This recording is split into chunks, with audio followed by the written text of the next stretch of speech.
হলে আপনার কি লাগবে? নিয়মিত এটাকে ধোলাই করতে হবে, ওয়াশ করতে হবে, এটা পরিচর্যা করতে হবে কন্টিনিউ। গতবার আসছে জিকির করছেন আর আজ গায়ের জিকির, মাঝখানে আর কয়দিন করছেন কে জানে। আল্লাহর জিকির আজকে যেভাবে করেছেন প্রতিদিন এইভাবে করতে হবে, ঘরে বসে একা একা।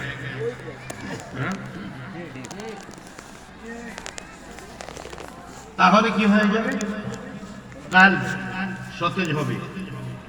আচ্ছা দেখবেন আপনারা আপনাদের এলাকায় গাছের পাতাগুলো ফাল্গুন মাসে গাছের পাতাগুলো কেমন থাকে? দুর্বল, লাল লাল হয়ে ঝরে পড়ে যায়, লাল লাল হয়ে লাল লাল হয়ে ঝরে পড়ে যায়। যখন বৃষ্টি শুরু হয় বৈশাখ জ্যৈষ্ঠে আষাঢ় মাসে, তখন দেখবেন রাস্তাঘাটের পাশে সবজিগুলো, সবুজ ঘাসগুলো এবং আপনাদের আশেপাশের যে গাছগুলো এমন কি সুন্দর শিশু বাচ্চার মতো একটা রূপ নিয়ে ধারণ করে। ঠিক না? কেন? পানি পেয়েছে। কি পেয়েছে? জমিন উর্বর হয়, পানি পেয়েছে।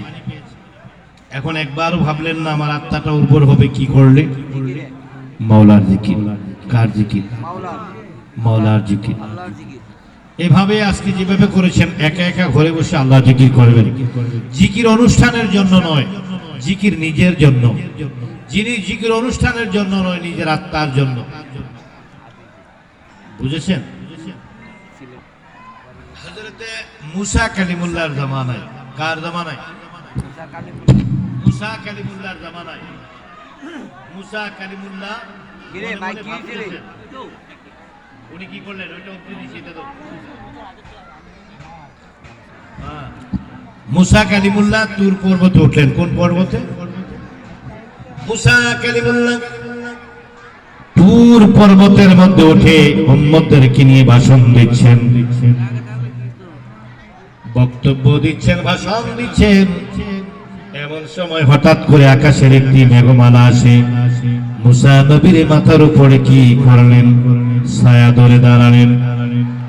উনি বক্তব্য দিচ্ছেন, বক্তব্য দেওয়ার ফাঁকে তিনি প্রথমে বুঝেন নাই, পরবর্তীতে খেয়াল করে দেখেন ওনার মাথার উপরে ছাতা হয়ে আকাশের একটি মেঘমালা, মেঘের খণ্ড এসে মাথার উপরে, আকাশের একটি মেঘের খণ্ড এসে মাথার উপরে কি হয়েছে?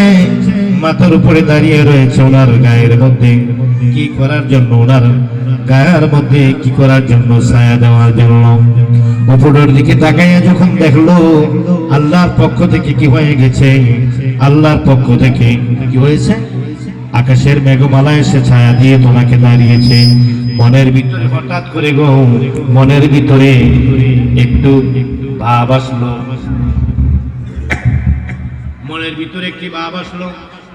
মনে মনে বলতেছে, মনে হয় আমি সবচেয়ে বেশি বুঝবো।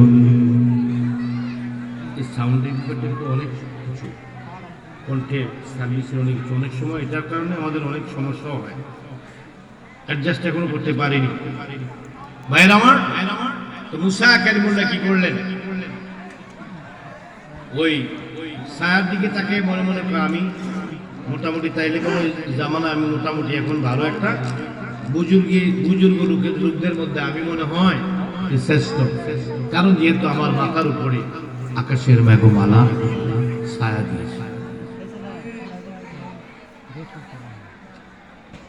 ভিতরে সামান্য একটু অহংকার এসে গেল। কি এসে গেল?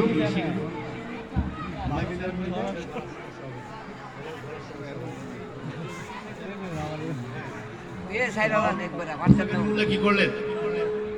মনের ভিতরে একটু হালকা অহংকার আসলো। অহংকার আসার কারণে এটা খুলে ফেলো, আমাদের এটা খুলে ফেলো, লাইনটা খুলে ফেলো, এটা রেকর্ড দিও না, শুধু জিকিরটাই দিও। মুসা কালিমুল্লাহ মনে মনে ভাবলেন, নিশ্চয়ই আমি একজন বুজুর্গ হয়ে গেছি।